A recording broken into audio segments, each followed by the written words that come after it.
when you see how the FBI has been used by the Democrat Party, how it's been weaponized against their opponents, whether these are people parading and trespassing on government property. I don't mean broke into a place and attacked cops. I mean walked on the lawn or went into the Capitol building, were waved in, were there for 45 seconds, and are now doing 60 days in jail and a fine and have a scarlet letter on the record for all time. When you see what was done to the Tea Party, when the Tea Party was rising and was very, very strong, and it elected like 60 Republicans or more to take over the House and many Republicans in the Senate, how the Obama IRS went after the Tea Party. And there's a history of Democrats using the IRS. Franklin Roosevelt used the IRS against Andrew Mellon, who'd been the Treasury Secretary under Coolidge and was a fabulous, fabulous public servant. There was nothing on Mellon. He tried for 10 years to put that guy in jail, and it didn't work. He ordered his Treasury Secretary, Henry Morgenthau, to go after Mellon. And even at the end, the federal judge says, you don't have anything on him. Or when John Kennedy used the IRS to go after conservative groups he didn't like, or when Lyndon Johnson used the IRS to go after his political opponents, and he used the FBI to tap the phones of civil rights leaders like Martin Luther King, sent the FBI into the Democrat convention in Atlantic City to monitor King and other civil rights leaders. And when he tapped the phone of his own vice president, who was running for president, to see if his vice president was loyal to him or not, and I could go on. And there's the poor Nixon. He's taping people in his office because that taping system was first put in there originally by Franklin Roosevelt. Eisenhower pulled it out. Kennedy put it in. Lyndon Johnson kept it and expanded it. They went after Nixon, but of course they didn't go after any of the Democrats, did they? And now we're going to have an Internal Revenue Service with 87,000 more agents. So 170,000 total. They have doubled the size and the resources of the Internal Revenue Service. Private sector is suffering. The bureaucracy is bloated and getting more bloated. And keep in mind also that all these bureaucrats, they give money to the PACs of their unions, which give over 90%. In the case of the Treasury Department union, which includes the IRS, they give over 98% of their donations to Democrats. So your money's not only going to hiring people who are going to threaten you, it goes to people who are going to contribute to your political opponents. That's why they do these things. So let's take a listen to this. Inequality media. Go. The IRS is set to receive its largest funding increase in years thanks to the Inflation Reduction Act. You know who should be worried about this? Wealthy Americans who dodge taxes. Recent figures estimate that the richest 1%. So you see, according to little Robert Reich, we need 87,000 new IRS agents to go with the other 80,000. So 170,000 IRS agents to audit 700 billionaires. Now, does that make sense to anybody? The vast majority of audits are done to people who earn under $75,000 a year, $75,000 or under. The vast majority. Even the Congressional Budget Office said there's going to be significant audits of blue-collar workers and the middle class because that's where the easy pickings are. You can't hire fancy lawyers and litigators and IRS experts, and many people do their own taxes, or they have a local accountant do their taxes. That's who they're going to go after, you. And there's nothing to stop them. They just lie about the rich versus the poor because they're Marxists.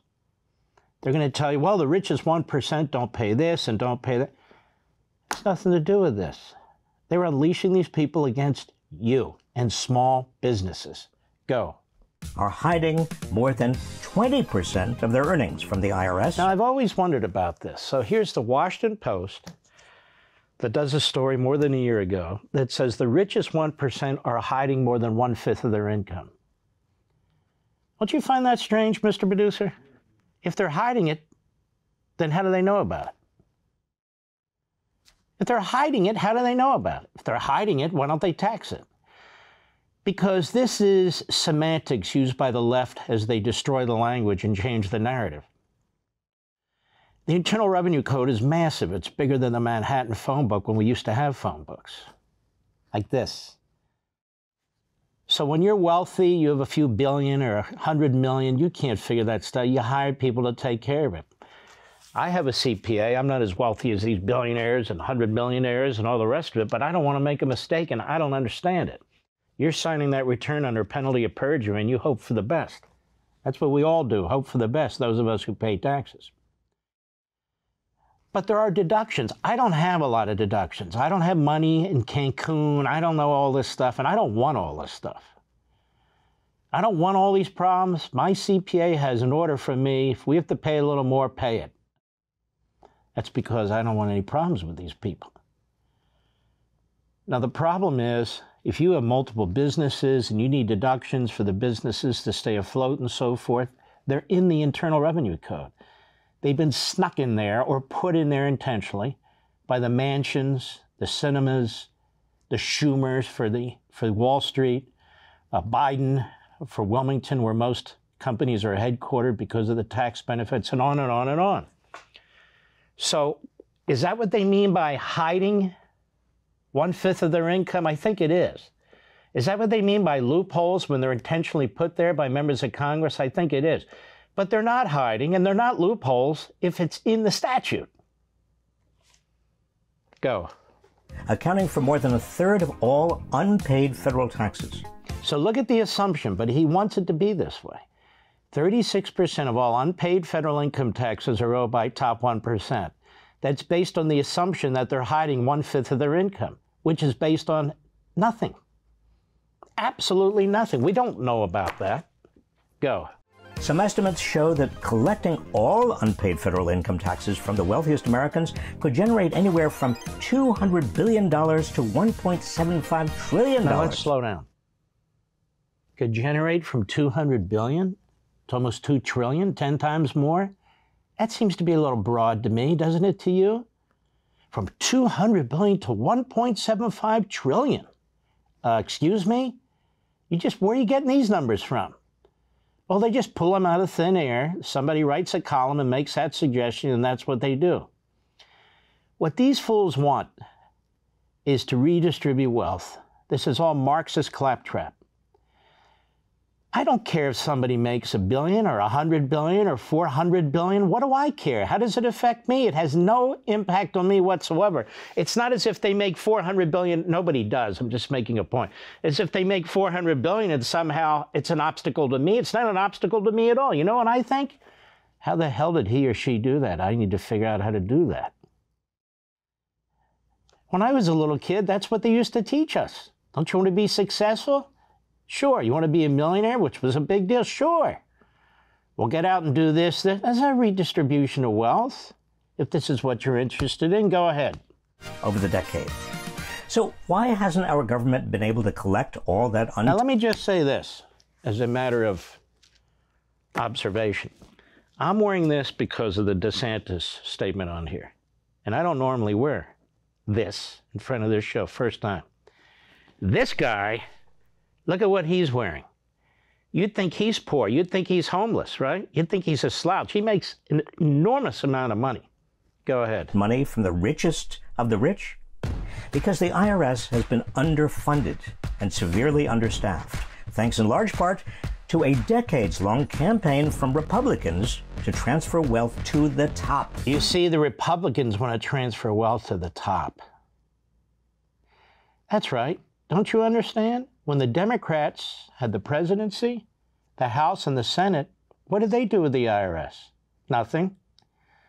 But it's the Republicans that want to transfer wealth to the top. That's why it's the Republicans proposing eliminating student loan debt of $10,000. Oh, that's the Democrats. Well, that is Robin Hood in reverse, as the Democrats like to say. That's hardworking blue-collar workers who may not have gone to college or may not have gotten a 4-year degree, subsidizing people who did. And what about those people who did pay off their student loans? Now, what about them? Suckers. Too bad. And what about people that have loans that have nothing to do with colleges and universities, cars or trucks? or a loan to start a business, or a loan to pay debt, or a loan on your home. What about that? Too bad. You're not among the preferred. You don't get it. So why are they doing this? Number one, the colleges and universities, they're the propaganda mills for the left. They're the propaganda mills, number one. Number two, you notice they don't hold any hearings on tuition and how these colleges and universities are empires unto themselves, how they spend their money. But you and I have to subsidize them at the state and federal level, no matter what. That's number two. And number three, as soon as this $10,000 is given to all these, what should I call them? Welfare cases. These are welfare cases. What do you think the universities and colleges are going to do? What did the automobile industry do when this last bill passed was $7,500 in subsidies for electric cars? They increased their electric cars by $8,500.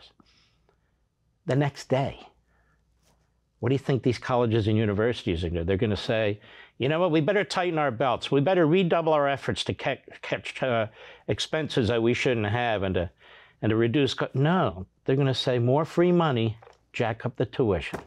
Want to see more? Sign up for LevinTV.